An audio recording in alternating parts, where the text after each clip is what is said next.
Do you like art? I know I do. I am a true masterpiece. Why don't you watch some of Hannah Saint's Prime Plus Squared, The Basics?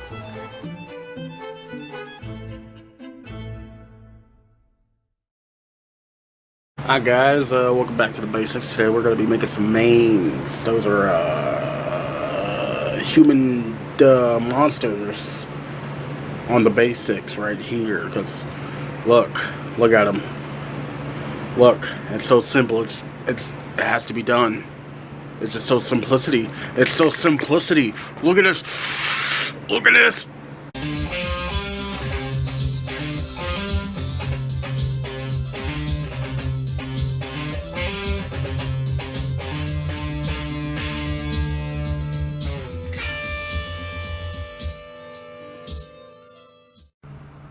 Okay, and here we go.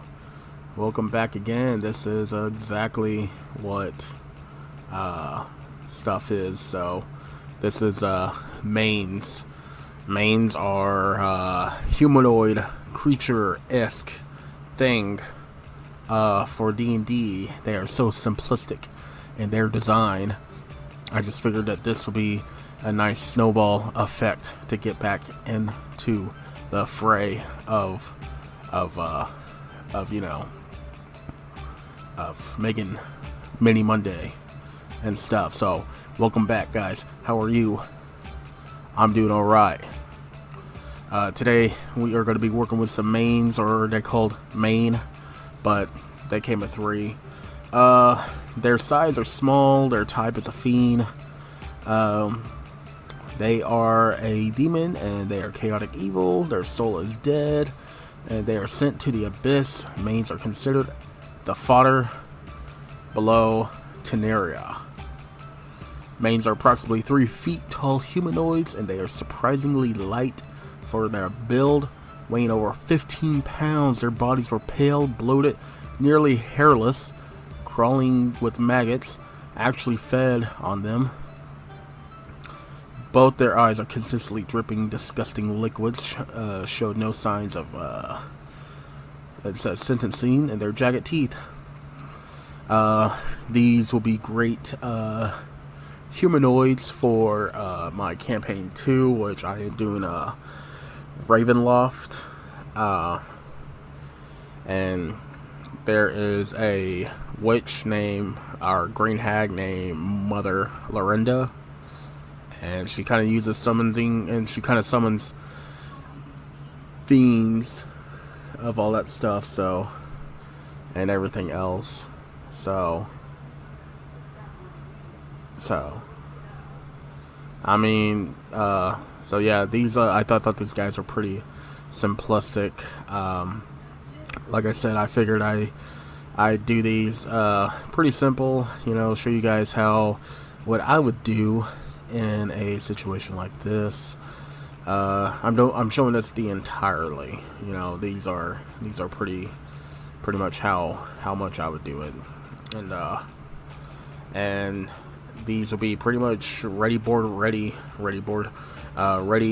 to game pretty much on an instant if you do this within one setting. All you'll need is probably at least 3 hours, because they're so small and so simplistic. And I bought that also. So we're gonna start with a black wash that I made. Simple black wash, water, paint, and a little bit of dish soap. Everything else, I got a different kind of paint. If you got the one with the Rust-Oleum in it, I think it works pretty well, but I only need a little bit. So I am applying the black wash onto these. I did a pretty big glob of them.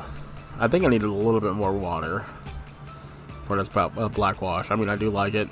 It's not too bad.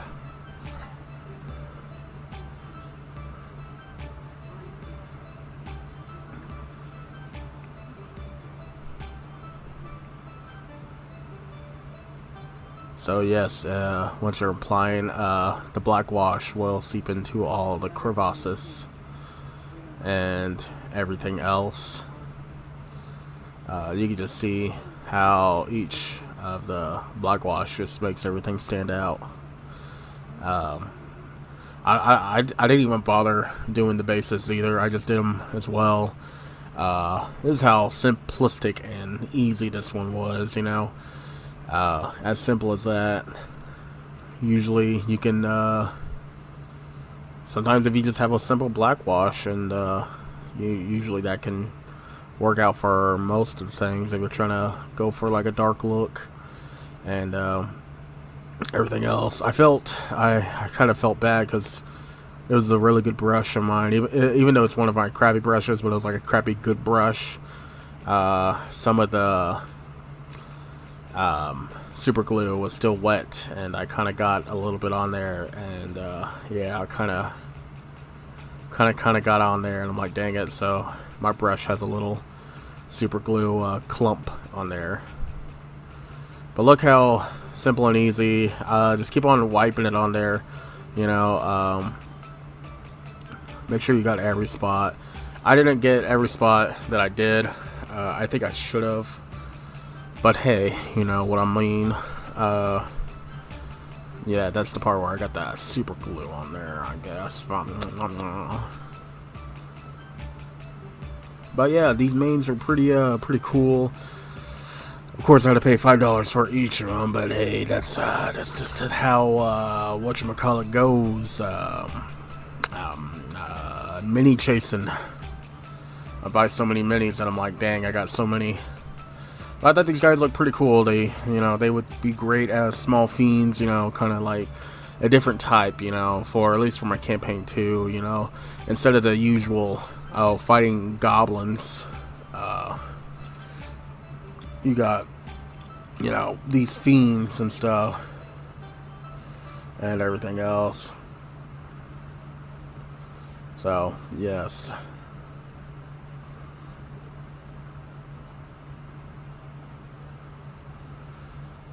So as you do, you sit there and let them dry.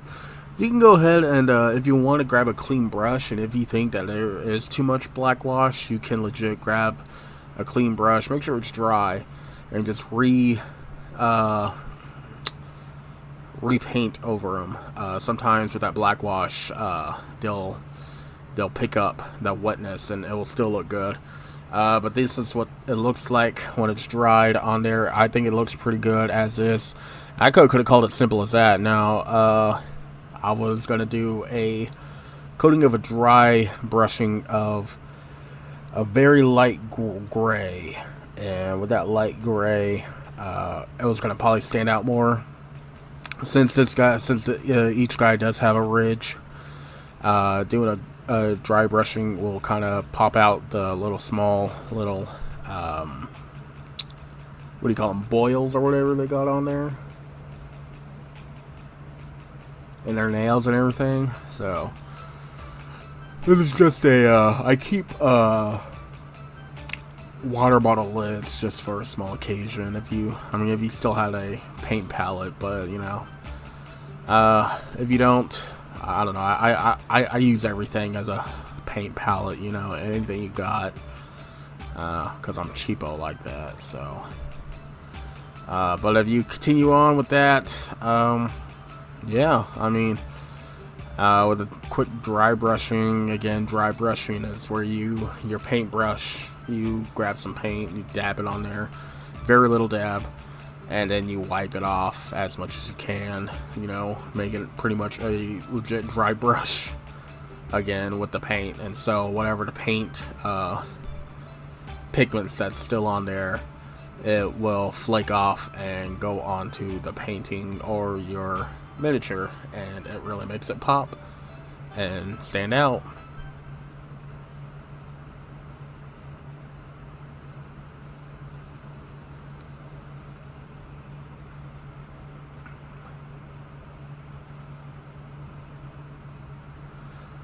And for dry brushing, make sure you do have a pretty crappy brush. If you got like a really thin brush or a really small brush, make sure it is one of your crappiest, because they will, you know, it will mess up your brush, and it will kind of fray them out, and you know,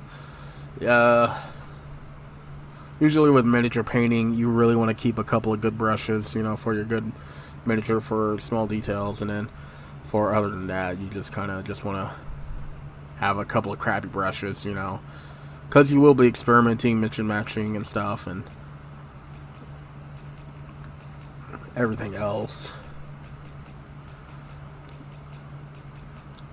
But just making them stand out like that, it's you can see that. See, you can see how it mixes well with the black, and it just kind of makes them stand out again. You know, you still got those the black wash within those crevasses. I say crevasses because it's kind of an inside joke. But inside the crevices and holes, and essentially in there. It is nice, like that. Dun dun dun dun. Dun dun dun dun dun dun dun. Yep. You just gotta whack off to it, as Bob Ross would say. And yeah, I mean, I don't think I even needed that much paint because these guys were so small, and I even had that glob of paint. Because especially with dry brushing, you're not using that much paint. Like I could have probably legit did them all with that gray if I could, but I did 2 dabs, and yeah, I think I only needed just a little small dab, you know.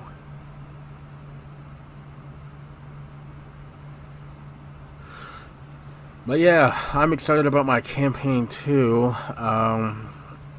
I was kind of thinking about going into a gothic theme, and then that's when I found out that Ravenloft existed, and I was like, wow, this is exactly perfect, you know, because I really wanted to have more of a gothic theme to my campaign too. So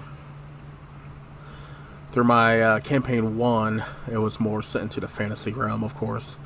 But the same players, they're same players, but they all have amnesia, and now they are in a different realm.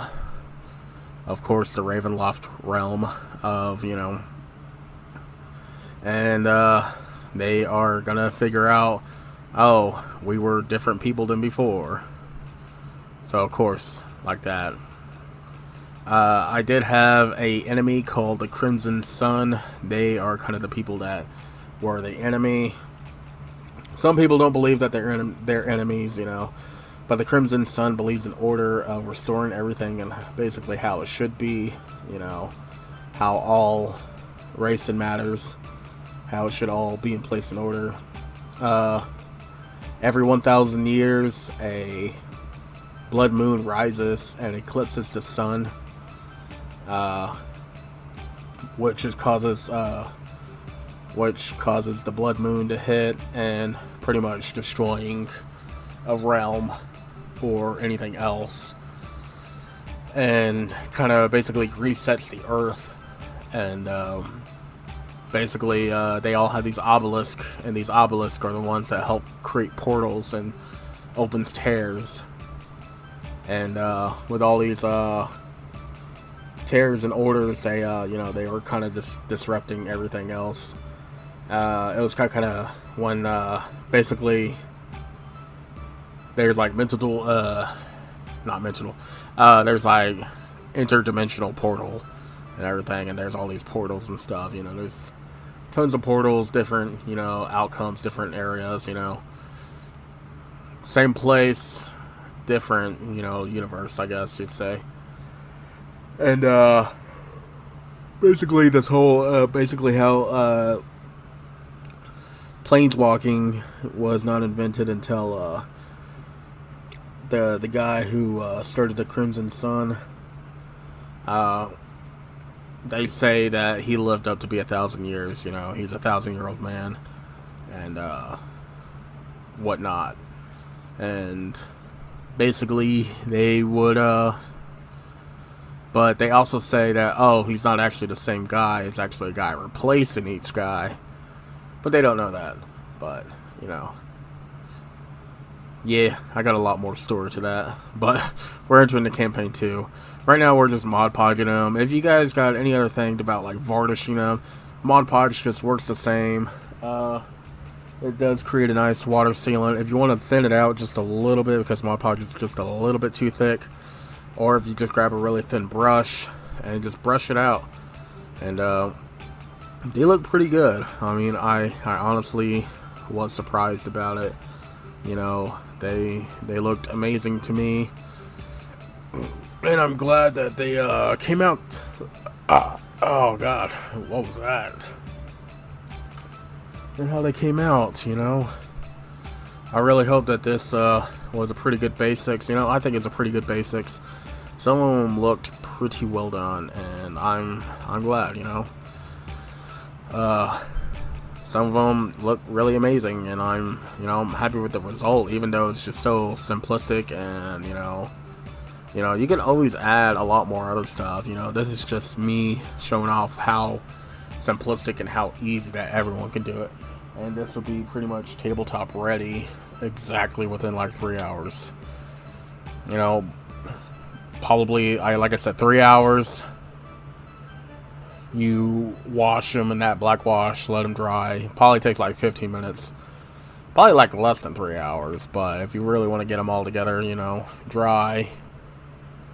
And then hit them with a dry brush, which will probably like less than that. And then, you know, hit them with that Mod Podge, you know, or a varnish or whatever, and you know, stuff like that. And right here, you know, they look like a boy band. You know, that's how cool they look. Boy banded up. But yeah, hope you guys liked it. You know, it was it's pretty simplistic. But yeah, hope you guys like more, and subscribe, like, and ask me whatever you want. You know.